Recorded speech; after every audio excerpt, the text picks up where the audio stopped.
दोस्तों कहा जाता है कि पति और पत्नी के रिश्ते को पवित्र रिश्ता माना जाता है, क्योंकि दोस्तों जब शादी होती है, शादी के समय जब साथ फेरे फिरते हैं तो उस समय पति पत्नी आपस में 7 जन्म तक साथ निभाने का वादा करते हैं। मगर दोस्तों आज की इस कहानी में एक पत्नी ने प्रेमी के साथ मिलकर अपने ही पति की हत्या करा दी। हेलो नमस्कार साथियों, मैं केशव सैनी आपके सामने एक नई स्टोरी लेकर आया हूँ। दोस्तों आज की जो कहानी है वो है गाजियाबाद की। दोस्तों आज की इस कहानी को शुरू करने से पहले मैं आपसे एक विनती करना चाहूँगा, निवेदन करना चाहूँगा कि अगर आप हमारे यूट्यूब चैनल पर पहली बार आए हो तो चैनल को सब्सक्राइब करें, वीडियो को लाइक करें और शेयर करें। दोस्तों आज की जो कहानी है वो है गाजियाबाद की। उत्तर प्रदेश में एक ज़िला पड़ता है अलीगढ़, और उस ज़िले में एक थाना पड़ता है अतरौली, और उस थाना क्षेत्र में एक गाँव पड़ता है मेमरी। उस गाँव का रहने वाला एक व्यक्ति होता है, जिस व्यक्ति का नाम होता है मनोज। दोस्तों जो मनोज होते हैं उनकी आयु लगभग 27 वर्ष होती है। दोस्तों जो मनोज के पिताजी होते हैं उनके पिताजी का नाम राम खिलाड़ी होता है। दोस्तों जो मनोज होते हैं, मनोज के सन 2019 में एक लड़की होती है, जिस लड़की का नाम होता है राधा। राधा की आयु लगभग 25 वर्ष होती है। दोस्तों राधा के साथ शादी होती है, सन 2019 में शादी होती है। शादी होने के पश्चात उनके एक बेटी होती है, दोस्तों जो वर्तमान में 3 साल की होती है। दोस्तों शादी होने के पश्चात उनकी एक बेटी होती है, और इसके पश्चात जब घर का खर्चा नहीं चलता है, घर का खर्चा न चलने के कारण वो बाहर कमाने के लिए जाते हैं। दोस्तों वो अपनी पत्नी और उनकी जो बेटी होती है उनको लेकर साथ जाते हैं, और वो एक ज़िला पड़ता है गाजियाबाद, और उस ज़िले में एक थाना पड़ता है सिहानी, और उस थाना क्षेत्र में एक भाटिया मोड़ दौलतपुर गाँव होता है। उस गाँव में किराए का मकान ले लेते हैं और वो वहाँ पर रहना शुरू कर देते हैं।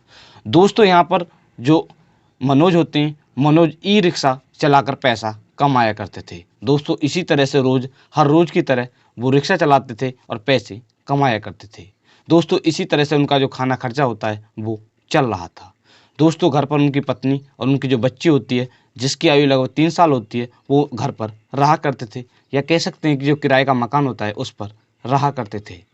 दोस्तों घर पर जो मनोज है, मनोज के न रहने के कारण उनकी जो पत्नी होती है, जिसका नाम होता है राधा, राधा का पड़ोस में ही एक व्यक्ति होते हैं, जिस व्यक्ति का नाम होता है राजेश। राजेश जो होता है वो ट्रक चलाने का कार्य किया करता था। दोस्तों उस राजेश के साथ उनकी पत्नी का प्रेम प्रसंग शुरू हो जाता है।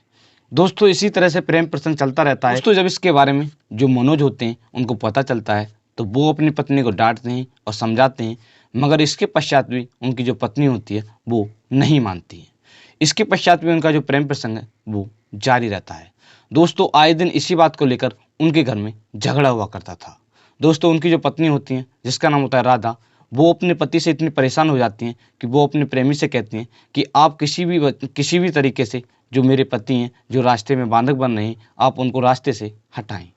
दोस्तों इसके पश्चात वो अपने जो उसका जो प्रेमी होता है, प्रेमी के साथ मिलकर अपने ही पति को मारने की प्लानिंग बनाती है। प्लानिंग के अनुसार 7 अप्रैल सन 2024 को जो मृतक की पत्नी होती है, जिसका नाम होता है राधा, वो जो उसका पति होता है, जिसका नाम होता है मनोज, मनोज को अपने प्रेमी, जिसका नाम होता है राजेश के पास पैसे लेने के लिए भेजती है, या कह सकते हैं पैसे लेने के बहाने उसको भेजती है। दोस्तों जो मनोज होता है वो अपनी पत्नी की बात मान लेता है, और इसके पश्चात वो एक लाल कुआं होता है, लाल कुएं के पास में जो राजेश होता है वो वहाँ पर अपने ट्रक लेकर खड़ा हुआ होता है, वहाँ पर पैसे लेने के लिए, या कह सकते हैं पैसे के बहाने उसकी जो पत्नी होती है वो भेजती है, तो वहाँ पर पहुँच जाता है। पहुँचने के पश्चात जैसे ही वो पहुँचता है, जो राजेश होता है वो मनोज को अपने ट्रक में बैठा लेता है।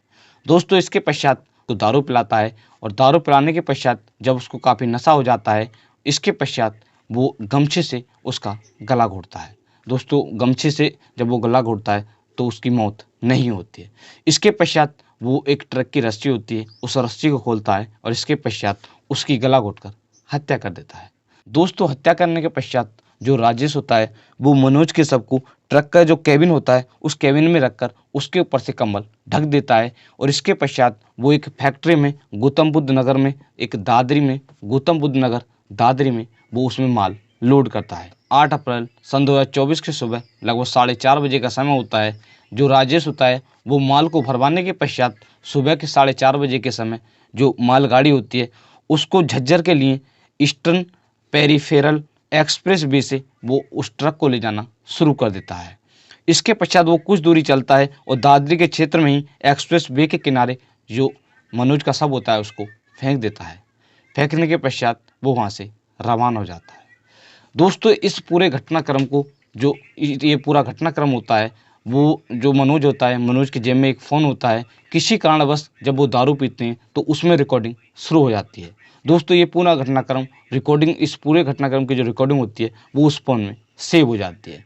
इसके पश्चात वो वहाँ से फरार हो जाता है। दोस्तों इधर जो मृतक की पत्नी होती है जिसका नाम होता है राधा, वो 8 अप्रैल की देर रात लगभग 1 बजे का समय होता है, वो इस घटना से छुपने के लिए एक थाना पड़ता है सियानी, और उस थाना क्षेत्र में जाती है, उस थाने में जाती है और अपने पति की गुमशुदा की रिपोर्ट दर्ज कराती है। दोस्तों जैसे ही वो रिपोर्ट दर्ज कराती है, इसके पश्चात जो पुलिस है वो रिपोर्ट दर्ज कर जाँच करना शुरू कर देती है।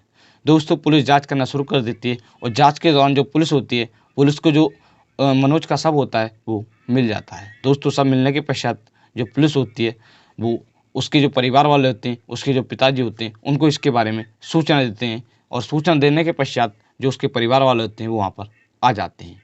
दोस्तों इसके पश्चात जो पुलिस होती है वो उसके शव को पोस्टमार्टम के लिए भेज देती है। दोस्तों जो मनोज होता है, मनोज की जेब में एक फ़ोन मिलता है। दोस्तों जैसे ही पोस्टमार्टम के लिए भेज दिया जाता है, इसके पश्चात जो पुलिस होती है वो जाँच पड़ताल करना शुरू कर देती है। दोस्तों पुलिस को जो मनोज जो होता है, मनोज की जेब में एक फ़ोन मिलता है। पुलिस उस फ़ोन को चेक करती है तो उसमें एक रिकॉर्डिंग मिलती है, जिसमें इस पूरे घटनाक्रम की जो रिकॉर्डिंग होती है वो मिल जाती है। दोस्तों जब पुलिस को इसके बारे में पता चलता है, उसमें जो रिकॉर्डिंग सुनते हैं, इसके पश्चात जो पुलिस होती है वो एक कैमरा चेक करती है। दोस्तों जब पुलिस कैमरा चेक करती है तो उसमें पूरे घटनाक्रम की जो वीडियो होती है वो मिल जाती है। इसके पश्चात जो पुलिस होती है वो शक के आधार पर जो मृतक की पत्नी होती है जिसका नाम होता है राधा को गिरफ्तार कर लेती है। गिरफ्तार करने के पश्चात पुलिस उससे पूछताछ करती है। दोस्तों वो पहले इधर-उधर की बातें करती है और जब पुलिस उससे सख्ती से पूछताछ करती है तो वो उस जुर्म को कबूल कर लेती है और पूरी जो कहानी होती है उसके बारे में बताती है। वो कहती है कि हमारे प्रेम प्रसंग के बीच में जो मेरा पति है वो बांधक बन रहा था। इस कारणवश मैंने अपने प्रेमी के साथ मिलकर अपने प्रेमी से अपने पति की हत्या करा दी।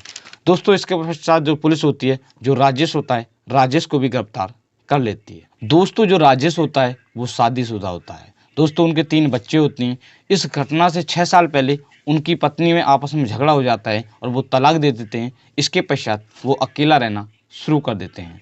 दोस्तों एएसपी नंदग्राम रवि कुमार ने बताया कि पुलिस ने 10 अप्रैल सन 2024 दिन बुधवार को इस केस का खुलासा कर दिया है। पुलिस ने जो मृतक की पत्नी होती है जिसका नाम होता है राधा और उसका प्रेमी जिसका नाम होता है राजेश, उन दोनों को गिरफ्तार कर लिया है और उन्हें जेल भेज दिया है। दोस्तों पुलिस ने इस हत्याकांड में उपयोग की गई रस्सी, गमछा, मोबाइल और ट्रक जो होता है उसको बरामद कर लिया है। दोस्तों इन दोनों के साथ सख्त से सख्त कार्रवाई की जाएगी। दोस्तों आज की इस कहानी को सुनाने का उद्देश्य आपको परेशान करना नहीं है, सिर्फ आपको जागरूक करना है कि आज हमारे समाज में, देश में जो लोग हैं वो किस तरह की हरकत कर रहे हैं। दोस्तों आज की इस कहानी में एक पत्नी ने प्रेमी के साथ मिलकर अपने ही पति की हत्या कर दी। दोस्तों कहा जाता है कि जब शादी होती है, शादी के समय पति पत्नी जब साथ फेरे फिरते हैं तो वो 7 जन्म तक साथ निभाने का वादा करते हैं। मगर आज की इस कहानी में एक पत्नी ने प्रेमी के साथ मिलकर, वो भी जो पत्नी होती है उसकी आयु 25 साल होती है और उसका जो प्रेमी होता है उसकी आयु होती है 35 साल। दोस्तों उस 10 साल बड़े प्रेमी के साथ मिलकर अपने ही पति की हत्या कर दी। दोस्तों इस पत्नी को क्या सज़ा होनी चाहिए आप कमेंट बॉक्स में कर सकते हैं।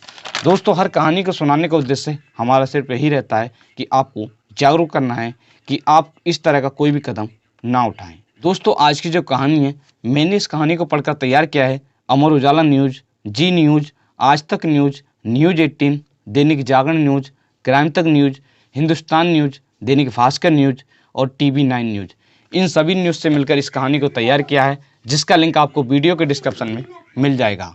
दोस्तों अगर आप हमारे यूट्यूब चैनल पर पहली बार आए हो तो चैनल को सब्सक्राइब करें, वीडियो को लाइक करें और शेयर करें।